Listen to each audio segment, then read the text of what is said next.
नमस्कार बंधुरा आमी चंद्रिमा सामनेई आसते चलेछे पयला बैशाख। बांगलाय नतून बछर शुरू होवार आगे आमादेर बांगालीदेर घरे घरे धुलो मयला झेड़े घरबाड़ी परिष्कार परिच्छन्न करे तोला हय।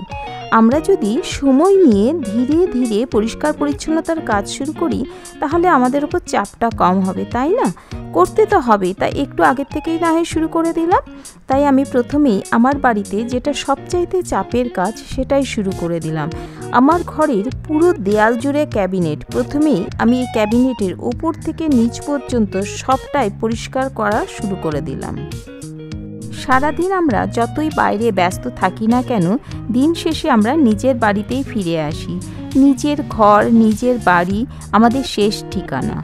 बाड़ी घर साजानो थाकले मनटा प्रफुल्ल थाके, काजे भालोभाबे मनो बसे। निजेर घर बाड़ी सुंदरभावे साजानो थाकले ता सबार सामने निजेर सुरुचिर परिचय तुले धरबे। ताई सब समय घर बाड़ी परिष्कार परिच्छन्न करे राखले भालोও लागे और निजेर परिचयও बहन करे। আপনারা দেখলে আমার ক্যাবিনেটটা কতটা অগোছালো এবং কতটা ধুলো ময়লা পড়ে আছে। তো ডিপ ক্লিনিং করব বলেই কয়েকদিন ধরে আমি এটা পরিষ্কারও তেমনভাবে করিনি। তোমাদের দেখালাম কিভাবে পুরো ক্যাবিনেটটা এক একটা তাক থেকে শুরু করে টিভি ক্যাবিনেট সমস্তটাই তোমাদের কাছে শেয়ার করেছি। প্রথমেই আমি যা কিছু ছিল ক্যাবিনেটের তাকের মধ্যে সেগুলো বাইরে বার করে নিলাম, নিয়ে একটা কাপড় দিয়ে পুরোটা পরিষ্কার করে নিলাম এবং পরিষ্কার করার পরে একটা করে খবরের কাগজ পেতে নিলাম, তার উপরে আমি জিনিসগুলো রাখবো। এক একটা তাকে এক একটা খবরের কাগজ পেতে নিলাম।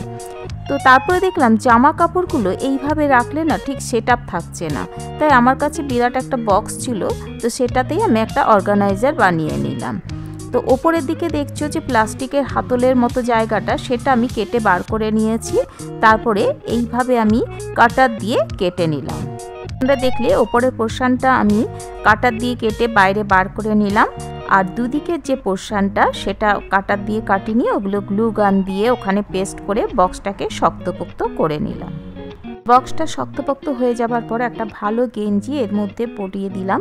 সেটা ছেঁড়া ছিল না, একবারেই ভালো ছিল, মানে মেটেরিয়ালটা খুব ভালো। তো আমি এটাকে আরও শক্তপোক্ত করার জন্য দুই দিকে দুটো পোর্শনের যে কার্ডবোর্ড ছিল সেটা পেস্ট করে দিলাম। এবার এইদিকে একটা ফুটো করে নিলাম, যেখানে প্লাস্টিকটা ধরার জায়গাটা ছিল তোমরা প্রথমেই দেখেছো, সেটা এখানে ঢুকিয়ে দিলাম আর ভেতর দিক দিয়ে আবার সেট আপ করে দিলাম যাতে বক্সটা ধরে বার করতে সুবিধে হয়। পুরোটা হয়ে গেলে দেখো, এইবারে দেখো যাতে আমি এইভাবে ধরে বার করতে পারি। তো এইবারে আরেকটা বক্সও আমি দেখলাম এর মধ্যে আরেকটা বক্স লাগালেও আমার ভালো হবে। তো এটাও প্রথমে কাটার দিয়ে কেটে নিলাম আর সেলোটেপ লাগিয়ে দিলাম, তারপরে গ্লু গান দিয়ে কাপড় পেস্ট করে একটু লেস লাগিয়ে দিয়ে সুন্দর করে একটা বক্স করে তুললাম। দেওয়াতে না আরও যেন বক্সটার রূপ খুলে গেছে। তো যাই হোক, আমার যে চুড়িদারগুলো ছিল সেগুলো আমি এখানে সুন্দর করে সাজিয়ে নিলাম। দারুণভাবে পুরো সেট হয়ে গেছে। একটাই ওড়না রাখলাম আর একটা লেগিংসগুলো রাখলাম।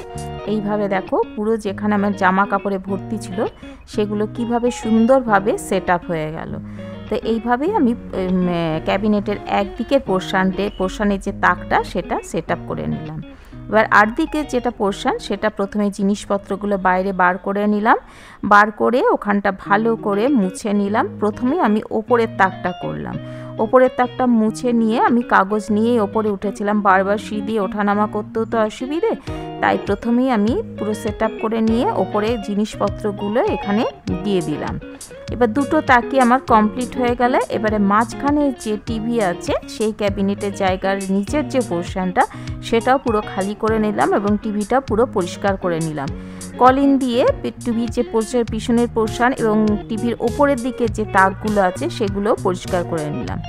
এবং তাকগুলো তুমি সামনের থেকে দেখলে বুঝতে পারবে ওর খাঁজে খাঁজে প্রচুর ময়লা ছিল, সেগুলো ছুরি দিয়ে তার মধ্যে কাপড় দিয়ে পুরো জায়গাটা ঝকঝকে পরিষ্কার করে নিলাম। ক্যাবিনেটের নিচের দিকে যে তাকগুলো সেগুলো পরিষ্কার করতে গিয়ে দেখি আয়রন করার জামা কাপড়, শীতের জামা কাপড় অনেক কিছু ওখানে ছিল।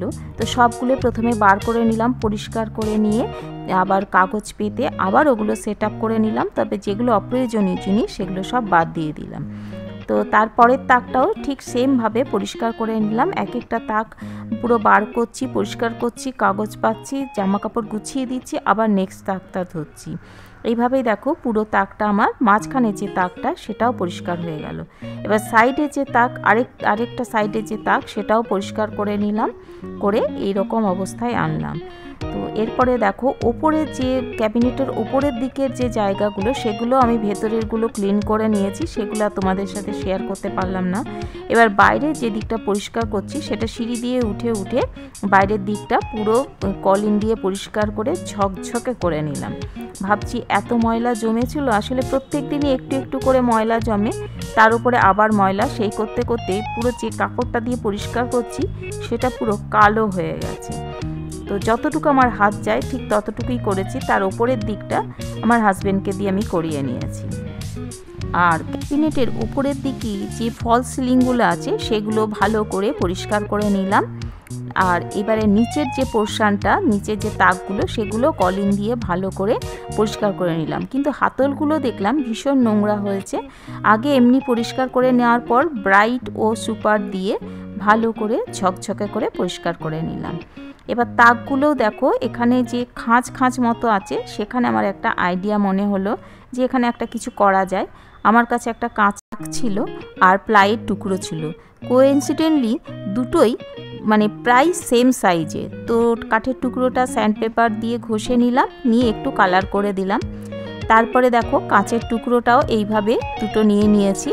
এইবারে যেই পোর্শনটাতে আমি ওখানে সেট আপ করবো, দেখলাম খুব সুন্দরভাবে দুটো সেট আপ হয়ে যাচ্ছে।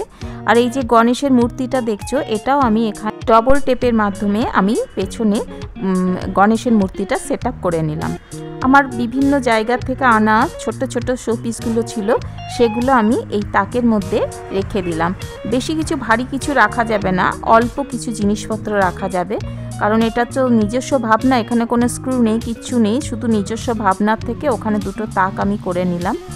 তো দেখো কেমন লাগছে আমার পুরো ক্যাবিনেটটা পেছনে এবং সামনে। পেছনে বলতে তাকের ভেতরে যে পোর্শনটা সেটাও আমি পরিষ্কার পরিচ্ছন্ন করে নিয়েছি, আর সেরকম অগোছালো নেই, আর ঝকঝকে করছে। একবার ওপরের নিচে সব তাকগুলোই তোমাদের সাথে শেয়ার করছি।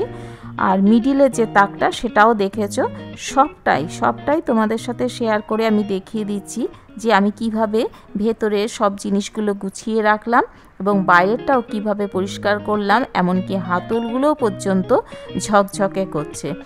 তো দেখো একটা তাক না আমি পুরো খালি রেখেছি, এমার্জেন্সি পারপাসে অনেক সময় অনেক কিছু ভেতরে ঢুকিয়ে রাখতে হয়।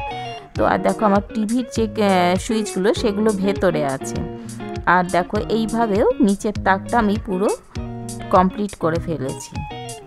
বন্ধুরা, সারা দিনের কর্মব্যস্ততার পর সবাই এমন একটাই ঘর চায় যেখানে দুদণ্ড শান্তি মিলবে, যে ঘরটি শুধুই নিজের পছন্দ স্বপ্ন দিয়ে সাজানো থাকবে, যেন ঘরে এলে প্রশান্তিতে মন ভরে যায়, নিমেষেই দূর হয় দিনের ক্লান্তি। সবসময় ঘরে অপ্রয়োজনীয় আসবাব রাখবেন না, ঘরটা যতটা সম্ভব ফাঁকা রাখুন। ভালো লাগলে লাইক, কমেন্ট ও শেয়ার করো, ও সাবস্ক্রাইব করে বেল আইকন প্রেস করে আমার পাশে থেকো। কেমন লাগলো অবশ্যই জানিও, আর কে কোথা থেকে আমার এই ভিডিওটি দেখছো সেটি কমেন্ট সেকশানে জানিও। আর তোমরা কিভাবে পয়লা বৈশাখের জন্য নিজেদের ঘর বাড়ি সাজাচ্ছ সেটাও আমাকে জানিও।